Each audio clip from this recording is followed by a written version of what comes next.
जब आप सुबह उठते हैं तो सबसे पहले क्या करते हैं? क्या आपकी उँगलियाँ अपने आप मोबाइल की ओर बढ़ती हैं? क्या हर दिन आप बिना सोचे समझे वही काम करते हैं? जैसे ब्रश करना, नहाना, वही रास्ता पकड़कर ऑफिस जाना, वही काम करना और फिर रात में थक कर लौट आना। शायद आपने कभी इस पर ध्यान न दिया हो, लेकिन ये सभी बातें आपकी आदतें हैं। हम जो कुछ भी बार बार करते हैं वही हमारे जीवन का हिस्सा बन जाता है और धीरे धीरे वह हमारी पहचान बन जाती है। यह वीडियो आपके लिए एक गहराई से सोचने का मौका है कि आप वही कर रहे हैं जो आप सच में करना चाहते हैं, या आप बस अपनी आदतों के गुलाम बन चुके हैं। यही सवाल लेखक चार्ल्स डुहिग ने भी अपनी किताब द पावर ऑफ हैबिट में उठाया है, और इस सवाल का जवाब ढूंढते हुए उन्होंने पाया कि इंसान की आदतें ही उसकी सबसे बड़ी ताकत भी है और सबसे बड़ी कमजोरी भी। आदतें कैसे बनती हैं, और अगर कोई आदत हमें नुकसान पहुंचा रही हो तो क्या उसे बदला जा सकता है? चार्ल्स डुहिग ने अपने रिसर्च में पाया कि हर आदत एक खास लूप में चलती है, जिसे वह हैबिट लूप कहते हैं। इसमें 3 चीजें होती हैं: क्यू क्यू, रूटीन रूटीन और रिवॉर्ड रिवॉर्ड। सबसे पहले कोई क्यू यानी संकेत आता है, जैसे कि थकान, बोरियत या तनाव। इसके बाद हम कोई रूटीन फॉलो करते हैं, जैसे कि चाय पीना, मोबाइल स्क्रॉल करना या चॉकलेट खाना। और फिर हमें एक रिवॉर्ड मिलता है, यानी संतोष, ताजगी या ध्यान भटकाना। यही प्रक्रिया बार बार दोहराई जाती है और धीरे धीरे हमारे ब्रेन में एक पैटर्न सेट हो जाता है जो हमारे जीवन को नियंत्रित करने लगता है। सबसे दिलचस्प बात यह है कि हमारा मस्तिष्क इस पूरे प्रोसेस को ऑटोमेटिक मोड में डाल देता है। मतलब ब्लिक्स, बिना सोचे समझे हम वही काम करने लगते हैं जो हमने पहले किया था। MIT में हुए एक रिसर्च में यह साबित किया गया कि जब एक चूहा भूल भुलैया में चॉकलेट ढूंढता है तो पहली बार उसका दिमाग पूरी तरह एक्टिव रहता है, लेकिन जब वह रास्ता सीख लेता है तो उसका दिमाग उस काम को कम सोच के साथ करना शुरू कर देता है। यही आदत की ताकत है। ये हमारे सोचने की क्षमता को बचा लेती है ताकि हम दूसरे ज़रूरी कामों पर ध्यान दे सकें। लेकिन यही आदत अगर गलत दिशा में जाए, जैसे सिगरेट पीना, बेवजह खाना या समय की बर्बादी, तो यह हमारे लिए नुकसानदायक बन जाती है। अच्छी आदतें हमारा भविष्य बनाती हैं और बुरी आदतें उसे बिगाड़ देती हैं। अब बात करते हैं, क्या आदतें बदली जा सकती हैं? जवाब है हाँ, लेकिन इसके लिए सबसे पहले हमें अपनी आदत के 3 हिस्सों को पहचानना होगा। संकेत क्या है, हम क्या करते हैं और हमें उसका क्या इनाम मिलता है। उदाहरण के तौर पर मान लीजिए, हर बार जब आप ऑफिस से लौटते हैं तो आप सबसे पहले टीवी ऑन कर देते हैं। आपने कभी नहीं सोचा कि ऐसा क्यों करते हैं, लेकिन अगर आप गहराई से देखें तो शायद आप थक चुके होते हैं और आपको आराम चाहिए होता है। यही है आपका क्यों। आप टीवी देखते हैं, ये है आपकी रूटीन, और आपको जो आराम महसूस होता है वह है आपका रिवॉर्ड। अब अगर आप इस आदत को बदलना चाहते हैं तो आपको बस रूटीन को बदलना है। क्यों और रिवॉर्ड वही रखें। ऑफिस से आना और आराम चाहिए, लेकिन टीवी की जगह आप कोई किताब पढ़ सकते हैं, कुछ देर ध्यान कर सकते हैं या टहलने जा सकते हैं। धीरे धीरे आपका ब्रेन इस नई रूटीन को अपनाना शुरू कर देगा। अब बात करते हैं इच्छा शक्ति की। दुहिग बताते हैं कि इच्छा शक्ति कोई जादू नहीं है, यह भी एक मांसपेशी की तरह होती है, जिसे जितना ज्यादा प्रयोग किया जाए वह उतनी ही मजबूत होती है। लेकिन अगर उसे ज्यादा खींचा जाए तो वह थक भी जाती है। यही कारण है कि हम दिन की शुरुआत में सही फैसले लेते हैं, लेकिन शाम होते होते हमारे अंदर से अनुशासन खत्म होने लगता है।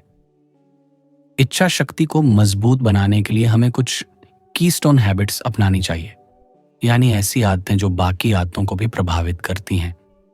जैसे अगर आप सुबह जल्दी उठने की आदत डालते हैं तो आप एक्सरसाइज भी करेंगे, हेल्दी खाना भी खाएंगे और दिन भर ज्यादा फोकस्ड भी रहेंगे। एक अच्छी आदत बाकी आदतों को भी सुधार सकती है। इसी को कहते हैं डोमिनो इफेक्ट। स्टारबक्स ने अपने कर्मचारियों को एक खास तरह की ट्रेनिंग दी थी, जिसमें उन्हें सिखाया गया कि कैसे गुस्साए ग्राहकों से निपटना है। उन्हें अलग अलग परिस्थितियों की प्रैक्टिस करवाई गई ताकि वे बिना घबराए जवाब दे सकें। यही ट्रेनिंग उन्हें इच्छा शक्ति और धैर्य सिखाती थी। यही आदतें उन्हें बेहतर कर्मचारी बनाती थीं और यही छोटी आदतें कंपनी की बड़ी सफलता का कारण बनी। पेप्सोडेंट टूथपेस्ट का उदाहरण भी इस किताब में बेहद रोचक है। एक समय था जब अमेरिका में बहुत कम लोग ब्रश करते थे। लेकिन जब पेप्सोडेंट के विज्ञापन में यह बताया गया कि ब्रश करने से मुंह में ताजगी आती है और दांतों पर जमा फिल्म हट जाती है, तो लोगों ने ब्रश करना शुरू कर दिया। यहां रिवॉर्ड था मुंह की ताजगी। यही रिवॉर्ड लोगों को ब्रश करने के लिए प्रेरित करता था और धीरे धीरे यह आदत बन गई। यह दर्शाता है कि अगर किसी आदत से जुड़ा रिवॉर्ड स्पष्ट और मनभावन हो तो नई आदत बनाना आसान हो जाता है। अब सोचिए, आप अपनी आदतों को कैसे बदल सकते हैं। सबसे पहले अपनी एक आदत को चुनिए। देखें उसका क्यू क्या है, रूटीन क्या है और रिवॉर्ड क्या है। फिर उसी क्यू और रिवॉर्ड को रखते हुए रूटीन को किसी बेहतर चीज से बदलें। यही है हैबिट रिवर्सल की कला। अब एक और दिलचस्प उदाहरण देखते हैं यूजन पॉली नाम के एक व्यक्ति का। यूजन को एक बीमारी हो गई थी जिससे उसकी याददाश्त चली गई थी। वह कोई भी नई चीज नहीं सीख सकता था, लेकिन वैज्ञानिकों को यह देखकर हैरानी हुई कि वह अपने घर के आसपास आराम से घूम सकता था। उसे रास्ते याद नहीं थे, लेकिन फिर भी वह सही दिशा में चलता था, सही दरवाजा खोलता था और घर लौट आता था। यह कैसे संभव था? वैज्ञानिकों ने जब उसके दिमाग की जांच की तो पाया कि उसका बेसल गैंग्लिया हिस्सा सक्रिय था, वही हिस्सा जो आदतों के लिए जिम्मेदार होता है। इसका मतलब यह है कि चाहे हमारी याददाश्त कमजोर हो जाए, लेकिन आदतें हमारे दिमाग में इतनी गहराई से जुड़ जाती हैं कि वे अपने आप काम करती हैं। यही कारण है कि कुछ आदतें इतने सालों बाद भी बनी रहती हैं और उन्हें बदलने के लिए केवल नई यादें नहीं, बल्कि एक रणनीति की जरूरत होती है। अब हम बात करते हैं क्रेविंग यानी लालसा की। यह आदतों का सबसे गहरा और शक्तिशाली हिस्सा होता है। जब हमें किसी चीज की आदत हो जाती है तो हम सिर्फ उसका अनुभव नहीं चाहते, बल्कि हम उसके लिए तरसने लगते हैं। जैसे कोई व्यक्ति जो हर दिन चाय पीता है, उसे सिर्फ स्वाद की आदत नहीं होती, बल्कि उसके शरीर और दिमाग को उस ताजगी की क्रेविंग होती है। यही क्रेविंग हमें बार बार उस काम को करने के लिए मजबूर करती है। अगर हम इस क्रेविंग को समझ जाएं, तो हम उस आदत को नए और स्वस्थ विकल्प से बदल सकते हैं। जैसे अगर आपको मीठा खाने की आदत है और उसकी क्रेविंग महसूस होती है, तो आप उसी समय कोई फल खा सकते हैं या हल्का मीठा हेल्दी स्नैक ले सकते हैं जो आपकी क्रेविंग को शांत करे, लेकिन शरीर को नुकसान भी ना पहुंचाए। एक और बेहतरीन तरीका है हैबिट स्टैकिंग, यानी एक नई आदत को किसी पहले से बनी हुई आदत के साथ जोड़ देना। मान लीजिए आपको ध्यान लगाने की आदत बनानी है, लेकिन शुरुआत नहीं हो रही, तो आप यह तय कीजिए कि आप हर दिन ब्रश करने के तुरंत बाद 5 मिनट ध्यान करेंगे। ब्रश करना तो आपकी आदत है ही, उसी से जुड़ी हुई नई आदत धीरे धीरे आपके रूटीन का हिस्सा बन जाएगी। ये एक छोटा सा ट्रिक है, लेकिन इसका असर बहुत गहरा होता है। बहुत से सफल लोग इसी तरीके का इस्तेमाल करते हैं। एक अच्छी आदत के साथ दूसरी आदत जोड़ते हैं और फिर वो उनकी लाइफस्टाइल का हिस्सा बन जाती है।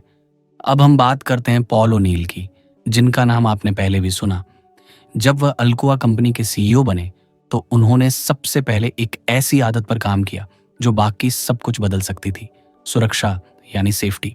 उन्होंने कहा कि जब तक हर कर्मचारी खुद को सुरक्षित महसूस नहीं करेगा, तब तक कंपनी आगे नहीं बढ़ सकती। उन्होंने एक सिस्टम बनाया जहां हर चोट की रिपोर्ट तुरंत जाती थी, हर गलती का विश्लेषण होता था और हर सुधार तुरंत लागू किया जाता था। धीरे धीरे कर्मचारियों ने महसूस किया कि कंपनी उनकी परवाह करती है। वे खुद को जिम्मेदार समझने लगे, एक दूसरे की मदद करने लगे और संवाद बेहतर हुआ। इसका असर कंपनी के बाकी हिस्सों पर भी पड़ा। प्रोडक्टिविटी बढ़ी, इनोवेशन आया और अल्कोआ एक सफल कंपनी बन गई। यह दिखाता है कि जब आप एक मजबूत कीस्टोन हैबिट को पहचानते हैं और उसे अपनाते हैं तो वह बाकी आदतों को भी सुधार देती है। अब बात करते हैं एक और ताकतवर उदाहरण की, रोजा पार्क्स और मॉन्टगोमरी बस बॉयकॉट का। जब रोजा पार्क्स ने बस में अपनी सीट एक श्वेत व्यक्ति को देने से मना कर दिया, तो यह केवल एक व्यक्तिगत निर्णय नहीं था, यह एक संकेत बन गया। इस घटना ने पूरे समुदाय को एकजुट किया। लोगों ने एक नई रूटीन बनाई, बस का बहिष्कार करना। और इनाम क्या था? आत्मसम्मान, बदलाव की उम्मीद और एक नया भविष्य। यह छोटी सी क्रिया एक आदत बन गई और यही आदत एक आंदोलन बन गई। यह उदाहरण हमें यह सिखाता है कि कैसे आदतें केवल व्यक्तिगत नहीं होती, बल्कि वे समाज को बदलने की ताकत रखती हैं। जब एक आदत एक समूह में फैलती है और सभी लोग उसी पैटर्न को फॉलो करते हैं, तो वह आदत सामाजिक संस्कृति बन जाती है। अब हम बात करेंगे उस हिस्से की जो सबसे ज्यादा असरदार है, जब आदतें हमारी पहचान बन जाती हैं। चार्ल्स डूहिग कहते हैं कि जब हम कोई आदत लंबे समय तक दोहराते हैं तो वह सिर्फ एक गतिविधि नहीं रह जाती, वह हमारे व्यक्तित्व का हिस्सा बन जाती है। जैसे अगर कोई व्यक्ति रोज सुबह उठकर दौड़ता है तो वह खुद को मैं एक रनर हूं कहने लगता है। अगर कोई लेखक हर दिन लिखता है तो वह खुद को मैं एक लेखक हूं मानने लगता है। यही पहचान हमारे व्यवहार को आकार देती है। अब सोचिए, अगर आपकी पहचान ये हो जाए कि आप अनुशासित हैं, जिम्मेदार हैं, स्वस्थ हैं, तो आप हर बार उसी पहचान के अनुसार व्यवहार करेंगे। ये पहचान जब अंदर से आती है तो वह बाहर के हर निर्णय को प्रभावित करती है। अब एक बहुत ही भावनात्मक कहानी। एक महिला थी जो हर बार जब भी तनाव में आती तो वह चॉकलेट खा लेती। उसे लगता था कि इससे उसका मूड बेहतर हो जाता है। लेकिन एक दिन उसने अपनी आदत को समझने की कोशिश की। उसने पाया कि असल में उसे चॉकलेट नहीं चाहिए थी, उसे बस थोड़ा आराम चाहिए था, थोड़ा सुकून चाहिए था। उसने इस क्रेविंग को रीडायरेक्ट किया। अब जब भी वह तनाव महसूस करती, वह 5 मिनट का ध्यान लगाती या अपने पसंदीदा संगीत को सुनती। धीरे धीरे उसकी आदत बदल गई और यह बदलाव स्थायी हो गया क्योंकि उसने अपनी क्रेविंग को समझा और सही दिशा में उसे मोड़ दिया। यहाँ एक और शब्द आता है, स्मॉल विंस, यानी छोटी छोटी जीतें। जब हम किसी आदत को सफलतापूर्वक बदलते हैं या किसी नई आदत को लगातार निभाते हैं तो हमें एक छोटी सी जीत मिलती है और यही छोटी जीतें हमारे आत्मविश्वास को बढ़ाती हैं। मान लीजिए आपने यह तय किया कि आप हर सुबह 5 मिनट ध्यान करेंगे।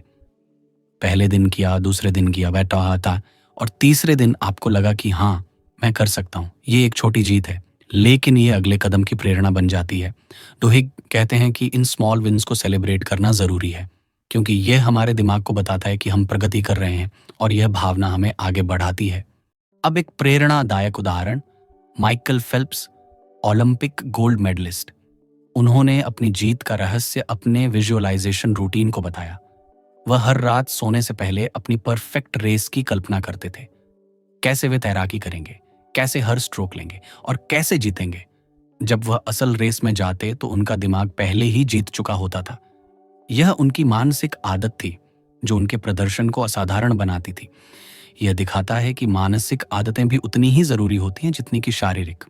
अब बात करते हैं एक और व्यवहारिक तकनीक की जिसे कहा जाता है हैबिट रिवर्सल थेरेपी। इसका मतलब है कि किसी बुरी आदत को पहचानना, उसकी जड़ तक जाना और फिर उस पर काम करके उसे किसी अच्छी आदत से बदलना। इस तकनीक को वैज्ञानिक रूप से कई मानसिक और व्यवहारिक समस्याओं के इलाज में इस्तेमाल किया गया है। उदाहरण के लिए, मान लीजिए कोई व्यक्ति बार बार नाखून चबाता है। उसे यह आदत खुद भी पसंद नहीं, लेकिन वह रोक नहीं पाता। हैबिट रिवर्सल थेरेपी में उसे सिखाया जाता है कि जैसे ही वह महसूस करे कि वह उंगलियां मुंह तक ले जा रहा है, वह तुरंत कोई दूसरी क्रिया करे, जैसे उंगलियां बंद कर ले या कोई बॉल पकड़ ले। ये एक छोटा सा एक्शन उसके दिमाग को रूटीन बदलने का सिग्नल देता है। धीरे धीरे उस आदत की पकड़ कमजोर पड़ने लगती है और नई आदत उसकी जगह लेने लगती है। अब हम चलते हैं समाज और संगठनों की आदतों की ओर। क्या आपने कभी सोचा है कि किसी संस्था की संस्कृति कैसी बनती है? क्यों कुछ ऑफिस में लोग समय पर आते हैं, आपसी सम्मान रखते हैं और अपना सर्वश्रेष्ठ देते हैं, जबकि कुछ जगहों पर हर कोई अपनी मर्जी से काम करता है, कोई गाइडलाइन नहीं होती और लोग असंतुष्ट रहते हैं? इसका उत्तर है संगठन की आदतें। चार्ल्स डुहिग बताते हैं कि जब किसी कंपनी या संस्था में कुछ खास पैटर्न बार बार दोहराए जाते हैं तो वे संगठन की संस्कृति बन जाते हैं। अगर मीटिंग्स समय पर शुरू होती हैं, अगर लीडर हर मीटिंग में पहले टीम की तारीफ करता है, अगर हर गलती से कुछ सीखा जाता है, तो यह आदतें एक सकारात्मक माहौल बनाती हैं। इसके विपरीत, अगर हर कोई देर से आता है, हर काम टालता है और गलतियों पर उंगली उठाई जाती है, तो संस्था की आदतें नकारात्मक बन जाती हैं। डुहिग एक बार फिर पॉल ओनील की कहानी सुनाते हैं, जिन्होंने एल्कोआ कंपनी की सुरक्षा को आदत बना दिया। पहले पहले कुछ लोगों को यह अजीब लगा, सिर्फ सेफ्टी की बात क्यों? लेकिन ओनील जानते थे कि अगर एक अच्छी आदत पूरे संगठन में लागू हो गई तो बाकी सारी चीजें खुद ब खुद सुधरने लगेंगी। और यही हुआ। एक सुरक्षा रिपोर्टिंग सिस्टम बना, कर्मचारियों को खुलकर बोलने की आज़ादी मिली और धीरे धीरे एक भरोसेमंद वातावरण बना, प्रोडक्टिविटी बढ़ी, कॉस्ट कम हुई और कंपनी की संस्कृति एक आदर्श बन गई। यह दिखाता है कि जब आप एक संगठन में एक सही आदत को प्राथमिकता देते हैं तो वह बाकी हर चीज को प्रभावित कर सकती है। अब बात करते हैं सोशल हैबिट्स की, यानी समाज में मौजूद सामूहिक आदतें। एक समाज के तौर पर हम सब कुछ आदतों को फॉलो करते हैं, जैसे त्योहारों पर एकजुट होना, सप्ताहांत पर बाहर घूमना या किसी बड़ी खबर पर एक जैसी प्रतिक्रिया देना। दुहिग बताते हैं कि कैसे ये सामूहिक आदतें सामाजिक आंदोलनों का आधार बनती हैं। जैसे सिविल राइट्स मूवमेंट, ये सिर्फ विचारधारा पर नहीं बल्कि सामाजिक आदतों पर टिका था। लोग हर रविवार चर्च में मिलते थे, एक दूसरे से बातचीत करते थे, रणनीति बनाते थे। यह मिलना एक आदत बन चुका था। जब रोजा पार्क्स की घटना हुई तो वही लोग जो चर्च में मिलते थे वे संगठित हुए, एक प्लान बना और आंदोलन का रूप ले लिया। यह मूवमेंट एक आदत का परिणाम था, एक रूटीन जो पहले से समाज में मौजूद थी। इसी तरह अगर हम बदलाव लाना चाहते हैं, चाहे वह व्यक्तिगत हो या सामाजिक, तो हमें आदतों से शुरू करना होगा। अगर हम चाहते हैं कि लोग सफाई रखें, ट्रैफिक नियमों का पालन करें या दूसरों की मदद करें, तो इसे एक आदत बनाना होगा। और आदत कैसे बनती है? क्यों? रूटीन और रिवॉर्ड से। अगर हम हर बार सफाई करने पर सार्वजनिक तारीफ करें, ट्रैफिक नियम मानने वालों को सम्मान दें और मदद करने वालों को पहचान दें, तो ये इनाम उन्हें बार बार उस काम को करने के लिए प्रेरित करेगा। यही तरीका है सकारात्मक सामाजिक आदतें बनाने का। अब बात करते हैं नेतृत्व की, यानी लीडरशिप हैबिट्स। एक अच्छा लीडर सिर्फ काम का बंटवारा नहीं करता, वह आदतें बनाता है। मान लीजिए कोई लीडर हर प्रोजेक्ट की शुरुआत एक छोटे सेलिब्रेशन से करता है, तो वह टीम को सकारात्मक ऊर्जा देता है। अगर वह हर गलती को सीखने का मौका मानता है, तो पूरी टीम बिना डर के प्रयोग करने लगती है। अगर वह अपने काम के प्रति ईमानदार है, तो पूरी टीम उसी ईमानदारी को अपनाती है। एक लीडर की आदतें नीचे तक पहुंचती हैं और टीम की संस्कृति बन जाती है। इसलिए अगर कोई लीडर बदलाव लाना चाहता है तो उसे सबसे पहले अपनी आदतों को देखना होगा, वह क्या दोहराता है और टीम क्या दोहराती है। अब जरा सोचिए, अगर आप खुद को एक लीडर मानते हैं तो क्या आपकी आदतें वैसी हैं? क्या आप हर दिन समय पर उठते हैं? क्या आप अपने दिन की प्लानिंग करते हैं? क्या आप दूसरों की तारीफ करना जानते हैं? अगर नहीं तो आज से शुरू कीजिए, क्योंकि आपकी आदतें ही आपकी पहचान बनाएंगी और वही पहचान आपके नेतृत्व को परिभाषित करेगी। अब एक ऐसी कहानी जो बहुत कुछ सिखाती है। एक स्कूल ने अपने छात्रों को 2 समूहों में बांटा। एक समूह से कहा गया कि वे हर दिन एक डायरी लिखें, जिसमें वे अपने दिन भर की भावनाओं को लिखें, क्या अच्छा लगा, क्या बुरा लगा और क्या सीख मिली। दूसरे समूह को कोई निर्देश नहीं दिया गया। कुछ हफ्तों बाद पाया गया कि डायरी लिखने वाले छात्र ज्यादा शांत, केंद्रित और संतुलित थे। उनका व्यवहार सकारात्मक था और उनका आत्मविश्वास बढ़ चुका था। क्यों? क्योंकि उन्होंने एक आदत बना ली थी, अपने मन की बात खुद से करना। यह आदत धीरे धीरे उन्हें भावनात्मक रूप से मजबूत बना रही थी। यहाँ हम एक महत्वपूर्ण बिंदु पर पहुंचते हैं, जब आदतें हमारी पहचान का हिस्सा बन जाती हैं। चार्ल्स डुहिग इस बात पर जोर देते हैं कि अगर आप किसी आदत को अपनाते हैं और खुद को उससे जोड़ते हैं, तो वह आदत बहुत जल्दी स्थायी बन जाती है। जैसे अगर आप हर दिन 10 मिनट पढ़ते हैं और खुद को मैं एक रीडर हूं कहते हैं, तो पढ़ना सिर्फ एक काम नहीं रह जाएगा, वह आपकी पहचान बन जाएगी। और जब आपकी पहचान किसी आदत से जुड़ जाती है तो आप उसे छोड़ते नहीं, क्योंकि तब वह सिर्फ एक विकल्प नहीं बल्कि आपका हिस्सा बन चुकी होती है। अब बात करते हैं इच्छा शक्ति की एक और गहराई की।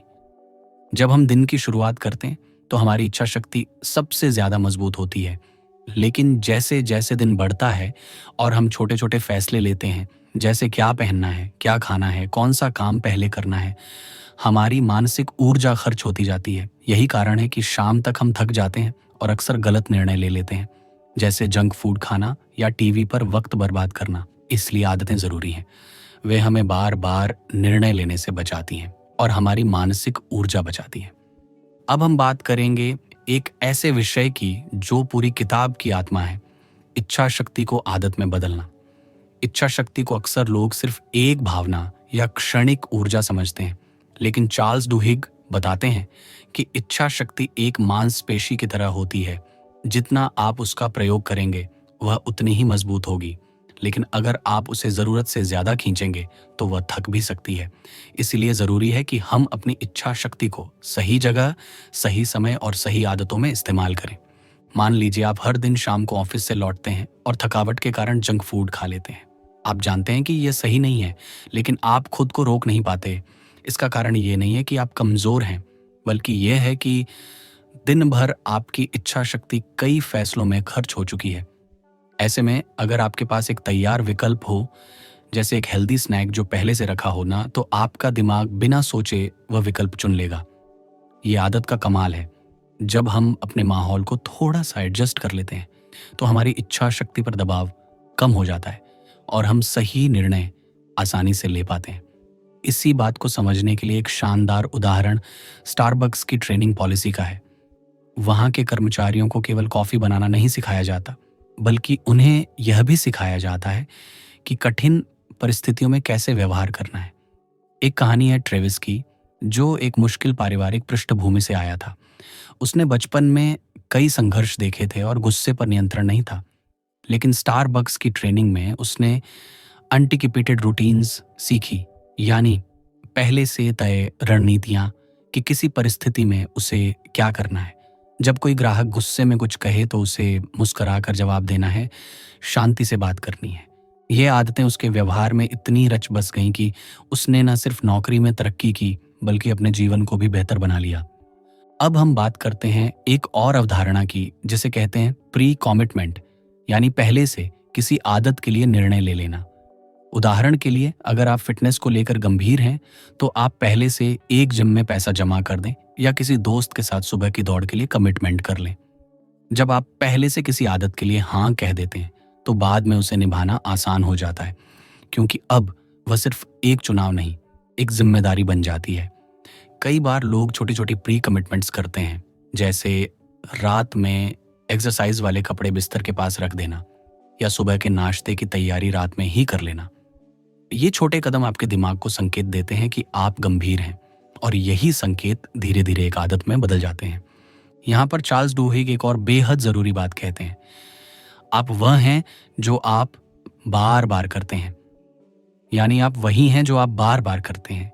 अगर आप बार बार देर से उठते हैं तो आप आलसी नहीं, बल्कि देर से उठने की आदत के शिकार हैं। अगर आप बार बार काम टालते हैं तो यह आपकी आदत है, जिसे बदला जा सकता है। और जब आप इस सोच को अपनाते हैं तो आप दोष देना बंद करते हैं और समाधान की ओर बढ़ते हैं। अब सोचिए, क्या होगा अगर आप हर दिन सिर्फ एक अच्छी आदत को अपनाएं।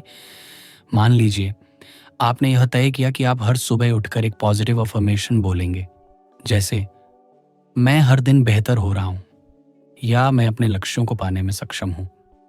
ये एक छोटी सी आदत आपके पूरे दिन के मूड को बदल सकती है, और जब आप इसे लगातार दोहराते हैं तो ये आपकी सोच, आपके व्यवहार और आपकी आत्म छवि को भी प्रभावित करती है।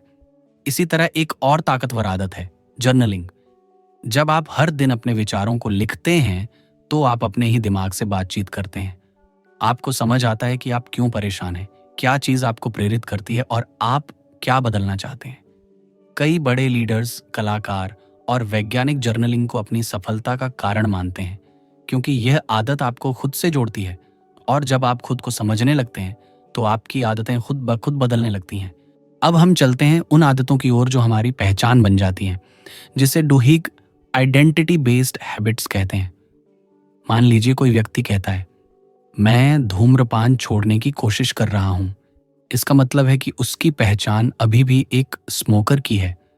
लेकिन अगर वही व्यक्ति कहे, मैं स्मोकर नहीं हूं, तो उसकी पहचान बदल गई है। अब वह सिर्फ कोशिश नहीं कर रहा, बल्कि उसने खुद को उस आदत से अलग कर लिया है। यही पहचान बदलाव की असली कुंजी है। जब आप खुद को किसी नई पहचान से जोड़ते हैं तो आप उसी के अनुसार व्यवहार करने लगते हैं, और यही वह स्थान है जहां पर आदतें स्थायी बनती हैं। अब बात करते हैं उस पल की जब आप हार मानने वाले होते हैं, जब आपको लगता है कि आपसे नहीं होगा, जब एक पुरानी आदत फिर से सिर उठाती है। उस समय आपको एक बात याद रखनी है, कोई भी आदत एक दिन में नहीं बनी और वह एक दिन में बदलेगी भी नहीं। लेकिन हर दिन किया गया छोटा सा प्रयास एक बड़ी जीत की ओर ले जाता है। अगर आप एक दिन चूक गए तो खुद को दोष न दें, अगला दिन फिर से एक मौका है। और हर मौका एक नई शुरुआत हो सकता है। चार्ल्स डुहिग की यह किताब सिर्फ आदतों की वैज्ञानिक व्याख्या नहीं करती। ये एक रोड मैप है जो आपको यह सिखाती है कि कैसे आप अपनी जिंदगी की कमान खुद संभाल सकते हैं। इसमें जो आदत लूप, क्यू, रूटीन, रिवॉर्ड का कंसेप्ट है वह इतना सरल और स्पष्ट है कि आप इसे किसी भी आदत पर लागू कर सकते हैं, चाहे वह आदत सकारात्मक हो या नकारात्मक। यही कारण है कि यह किताब पढ़ने के बाद बहुत से लोगों की जिंदगी में बड़ा बदलाव आया है, क्योंकि उन्होंने खुद को समझा, अपनी आदतों को पहचाना और फिर उन्हें एक नई दिशा दी। अब हम अंतिम चरण के करीब पहुंच रहे हैं, जहां हम उन आदतों को चुनते हैं जो हमारी सोच को नया आकार देती हैं और उन आदतों को छोड़ते हैं जो हमें पीछे खींचती हैं। अब हम अंतिम चरण पर हैं, जहां हम आदतों की ताकत को समेटते हैं और समझते हैं कि कैसे ये हमारे जीवन के हर पहलू को प्रभावित करती है। जब चार्ल्स डुहिग कहते हैं कि हैबिट्स अरेंट डेस्टिनी, तो वह सिर्फ प्रेरणादायक बात नहीं कर रहे, वह हमें वैज्ञानिक रूप से यह बताने की कोशिश कर रहे हैं कि चाहे कोई भी आदत कितनी भी गहराई तक क्यों ना बैठी हो, उससे बदला जा सकता है। और ये बदलाव केवल ज्ञान या जानकारी से नहीं आता, ये आता है एक्शन से, रोजमर्रा के छोटे छोटे कामों से। कल्पना कीजिए कि आपकी हर सुबह एक नई शुरुआत हो। आप समय पर उठें, अपने दिन की योजना बनाएं और पूरे आत्मविश्वास के साथ अपने लक्ष्यों की ओर बढ़ें। यह सब सिर्फ इच्छा से नहीं होगा, इसके लिए रूटीन बनानी होगी। यही कारण है कि आदतें इतनी महत्वपूर्ण हैं। वे हमें हर दिन वह इंसान बनने में मदद करती हैं जो हम बनना चाहते हैं। अब एक अंतिम और शक्तिशाली उदाहरण की बात करते हैं। Michael Phelps, Olympic gold medallist, वह सिर्फ एक अच्छे तैराक नहीं थे, उनकी सफलता की असली वजह थी आदतें।